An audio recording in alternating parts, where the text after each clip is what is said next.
இந்த chronic kidney டிசீஸ்ங்கிறது எல்லா age குரூப்ல இருக்கிற பீப்புளையும் அஃபெக்ட் பண்ணக்கூடிய ஒரு டிசீஸ் தான் இது. கிரானிக் கிட்னி டிசீஸ்ல எந்த சிம்டம்ஸுமே இல்லாம என் ஸ்டேஜ் கிட்னி டிசீஸ் வந்துரும் அப்படிங்கிற.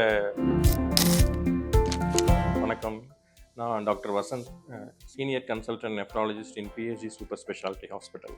நாம இன்னைக்கு பார்க்க போகிற டாபிக் எதுன்னா கிரானிக் கிட்னி டிசீஸ். இதை தமிழில் நாள்பட்ட கிட்னி பிரச்சனைன்னு சொல்லுவாங்க. அதுக்கான அறிகுறிகள் என்ன, அதுக்கான ட்ரீட்மெண்ட் என்ன அப்படிங்கிறத பற்றி தான் நம்ம இன்றைக்கி பார்க்க போகிறோம். கிரானிக் கிட்னி டிசீஸ், அந்த நாள்பட்ட கிட்னி பிரச்சனைன்னு சொல்கிறது நிறைய ஸ்டேஜஸ் இருக்குங்க. ஸ்டேஜ் 1லேருந்து ஸ்டேஜ் 5 வரைக்கும் இருக்குது. ஸ்டேஜ் 1ங்கிறது ஏர்லி ஸ்டேஜில் இருக்கக்கூடிய கிரானிக் கிட்னி டிசீஸ். ஸ்டேஜ் 5ங்கிறது என் ஸ்டேஜ் கிட்னி டிசீஸ்ன்னு சொல்லுவோம். இந்த என் ஸ்டேஜ் கிட்னி டிசீஸ்ங்கிற சமயத்தில் தான் நமக்கு பேஷண்ட்க்கு டயாலிசிஸோ அல்லது கிட்னி டிரான்ஸ்பிளான்டேஷனோ தேவைப்படுது. நிறைய டைம் பேஷண்ட் நம்மகிட்ட வரும்போதே அந்த என் ஸ்டேஜ் கிட்னி டிசீஸில் தான் வருவாங்க. அதனால் அவங்களுக்கு எந்த சிம்டம்ஸுமே அதுக்கு முன்னாடி இருந்திருக்காது. ஸோ இந்த கிட்னி டிசீஸை பொறுத்த வரைக்கும் ஒரு பெரிய ப்ராப்ளம் என்னென்னா, ஏர்லி ஸ்டேஜஸில் எந்த சிம்டம்ஸுமே தெரியாது. நம்ம கிட்னி டிசீஸில் வரக்கூடிய சிம்டம்ஸ்லாம் நம்ம நினச்சிட்டு இருக்க கால் வீக்கம், உடல் சோர்வடைகிறது, முக வீக்கம், மூச்சு விட கஷ்டம், யூரின் போகிறது குறைஞ்சிடுறது, ப்ளஸ் சாப்பிட முடியாமல் தொடர்ச்சியாக வாமிட் பண்ணிகிட்டே இருக்கக்கூடிய அந்த யூரிமிக் சிம்டம்ஸ்னு சொல்லுவாங்க. அதெல்லாம் ஏர்லி ஸ்டேஜஸ் ஆஃப் கிட்னி டிசீஸில் இருக்கவே இருக்காது.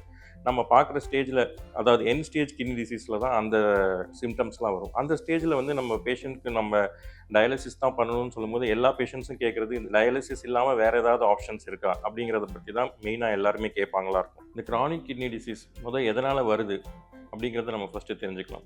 என்னென்ன காரணங்கள்னால இந்த நாட்பட்ட கிட்னி பிரச்சனைகள் வருது? முதன்மையான காரணம்னு பார்த்தீங்கன்னா டயபெட்டிஸ், அப்புறம் ஹைப்பர் டென்ஷன், அப்புறம் அன்னெசரி மெடிசன் சாப்பிட்றது, எஸ்பெஷலி பெயின் கில்லர் மெடிசன் சாப்பிட்றது, ப்ளஸ் ஒபிசிட்டி, நம்மளுடைய டயட் பழக்க வழக்கங்கள், இதனால தான் நிறைய டைம் கிட்னி பிரச்சனைகள் வருது. இந்த கிட்னி பிரச்சனையை நாள்பட்ட கிட்னி பிரச்சனைன்னு ஏன் சொல்கிறேன்னா, ஒரு சில கிட்னி வியாதிகள் தற்காலிகமாக இருக்கும். ஃபார் எக்ஸாம்பிள், ஒரு மலேரியா அல்லது வேறு ஏதாவது ஒரு இன்ஃபெக்ஷன், அந்த மாதிரி கிட்னி ப்ராப்ளம் வரும் பொழுது அந்த கிட்னி பிரச்சனைகளை நம்ம குணப்படுத்திட முடியும். ஈவன் டயாலிசிஸ் பண்ணாலுமே அந்த ஸ்டேஜில் இருக்கக்கூடிய கிட்னி டிசீஸை நம்ம குணப்படுத்திட முடியும். அது தற்காலிகமாக ஏற்படக்கூடிய கிட்னி பிரச்சனைகள், அது அக்யூட் கிட்னி இன்ஜுரின்னு சொல்லுவோம். நாம் இப்போ பேசிகிட்டு இருக்கிறது கிரானிக் கிட்னி டிசீஸ். இது எப்படி நம்ம உடம்புல அந்த பிரச்சனைகள் வருது அப்படிங்கிறது நமக்கே தெரியாதான் இருக்கும். ஏன்னா ஏர்லி ஸ்டேஜஸில் எந்த சிம்டம்ஸுமே அது இருக்காது.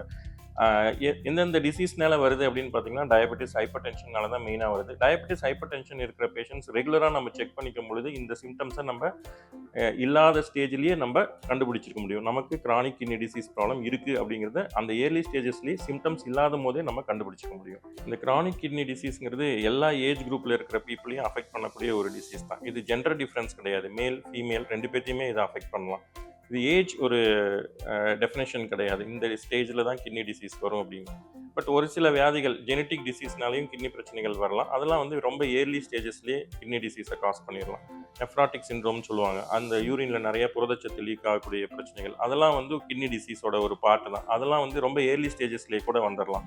பட் நம்ம ரொம்ப காமனாக பார்க்கக்கூடிய காரணங்கள்னு பார்த்தீங்கன்னா டயபெட்டிஸ், ஹைப்பர் டென்ஷன், இந்த காரணங்கள்னால வரக்கூடிய கிட்னி டிசீஸ்லாம் பார்த்தீங்கன்னா, ஒரு டயபெட்டிஸ் ஒரு 10 இயர்ஸ் 15 இயர்ஸ் அந்த மாதிரி ஸ்டேஜஸில் டயபெட்டிஸை கண்ட்ரோல் இல்லாமல் வச்சுருந்துட்டு அதுக்கப்புறம் தான் இந்த கிட்னி பிரச்சனைகள்லாம் வரும். ஸோ அதனால் நம்ம காமனாக பார்க்கக்கூடிய கிட்னி பிரச்சனைகள்னு பார்க்கும்பொழுது பேஷண்ட்ஸ் ஒரு 30 to 50 இயர்ஸில் இருக்கவங்களா இருப்பாங்களா இருக்கும். பட் ஆனால் எந்த ஏஜ்லேயுமே நமக்கு கிட்னி பிரச்சனைகள் வந்துடலாம். அதுக்கான அறிகுறிகள் தென்படும் பட்சத்தில் நம்ம அதை டெஸ்ட் பண்ணி பார்த்துக்கிறது நல்லது. அறிகுறிகள் இல்லாத பேஷண்ட்ஸ்கள் என்ன பண்ணலாம், அதை நான் முன்னாடி சொன்ன மாதிரி ஏர்லி ஸ்டேஜஸில் எந்த அறிகுறியுமே இருக்காது, அவங்களாம் என்ன பண்ணலாம் அப்படிங்கிறது தான் நம்ம மெயினாக தெரிஞ்சுக்க வேண்டியது. நான் முன்னாடி சொன்ன மாதிரி அந்த கிட்னி டிசீஸ்க்கான அறிகுறிகள் அது எல்லாருக்குமே தெரிஞ்சிருக்குமா இருக்கும். கை கால் வீக்கம், முக வீக்கம், வாமிட் தொடர்ச்சியாக வந்துட்டே இருக்கிறது, உடல் சோர்வாயிடுறது, அனீமியானால, இதெல்லாமே ரொம்ப என் ஸ்டேஜில் தான் நம்ம பார்க்க முடியும். ஏர்லி ஸ்டேஜஸில் எந்த சிம்டம்ஸுமே இருக்காது. அப்போ நாங்கள் எப்படி தான் இந்த கிட்னி பிரச்சனை இருக்கிறத தெரிஞ்சுக்க முடியும்?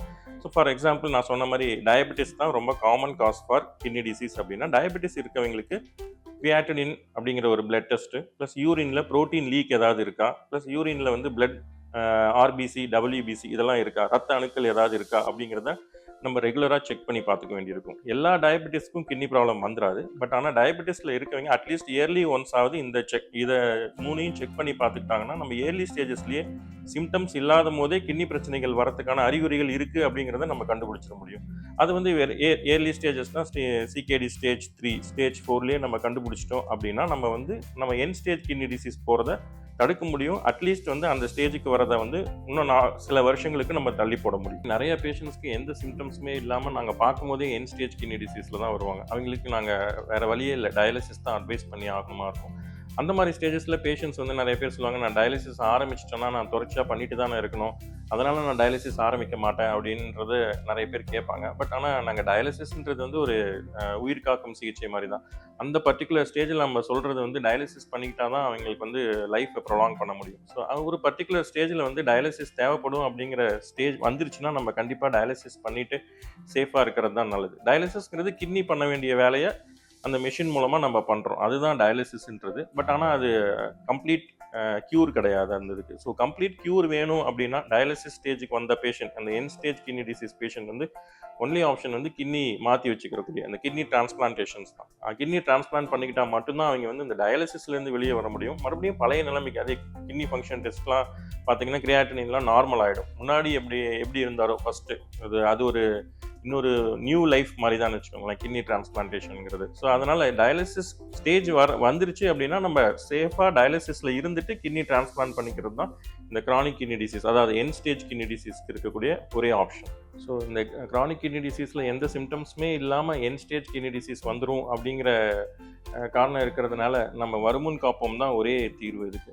ஸோ வருமுன் காப்போம்னா நம்ம கிட்னி ப்ராப்ளம் இல்லாத ஸ்டேஜஸ்லேயே வந்து நம்ம வந்து அதுக்கான அறிகுறிகள் ஏதாவது இருக்காங்கிறத பார்த்து கண்டுபிடிச்சிக்கிறது நல்லது. அறிகுறிகளே இல்லாமல் வரதுனால வேறு ஏதாவது டெஸ்ட் மூலமாக நமக்கு வந்து ஏதாவது பிரச்சனைகள் இருக்கான்னு கண்டுபிடிச்சிக்கலாம். ஒரு யங் பீப்புளாக இருக்காங்க, டயபெட்டிஸ் ஹைப்பர் டென்ஷன் இல்லாமல் இருக்காங்கன்னா அவங்க ஒரு யூரினில் ப்ரோட்டீன் லீக் இருக்கா, யூரினில் ஆர்பிசி டபிள்யூபிசி இருக்கா, சீரம் கிரியாட்டினின் நார்மலாக இருக்காங்கிறது செக் பண்ணிக்கிறது ரொம்ப அவசியமானது. அது ஒரு ஃபியூ இயர்ஸ்க்கு ஒன்ஸ் அவங்க செக் பண்ணி பார்த்துக்கிறது நல்லது. டயபெட்டிஸ் ஹைப்பர் டென்ஷன் இருக்கா, கண்டிப்பாக இயர்லி ஒன்ஸ் வந்து இது நம்ம முன்ன சொன்ன அதே டெஸ்ட்டை திரும்ப செக் பண்ணி பார்த்துக்கிறது அவங்க நல்லது. டயபெட்டிஸ் இருக்குது, கிட்னி ப்ராப்ளமும் இருக்குது, மைல்டான ஸ்டேஜஸில் இருக்குது அப்படின்னா அவங்க கொஞ்சம் ஃப்ரீக்வெண்ட்டாக டெஸ்ட் பண்ணி பார்த்துக்க வேண்டியிருக்கும். எவ்ரி 3 months ஒன்ஸ் இது நான் சொன்ன அதே டெஸ்ட் தான், கிரியாட்டினின் அந்த யூரினில் இருக்கக்கூடிய ப்ரோட்டீன் லீக் ப்ளஸ் யூரினில் இருக்கக்கூடிய ஆர்பிசி டபிள்யூபிசி ரத்த அணுக்கள் இருக்காங்கிறது இந்த டெஸ்ட்டை வந்து 3 months ஒன்ஸ் அவங்க செக் பண்ணி பார்த்துக்க வேண்டியிருக்கும்.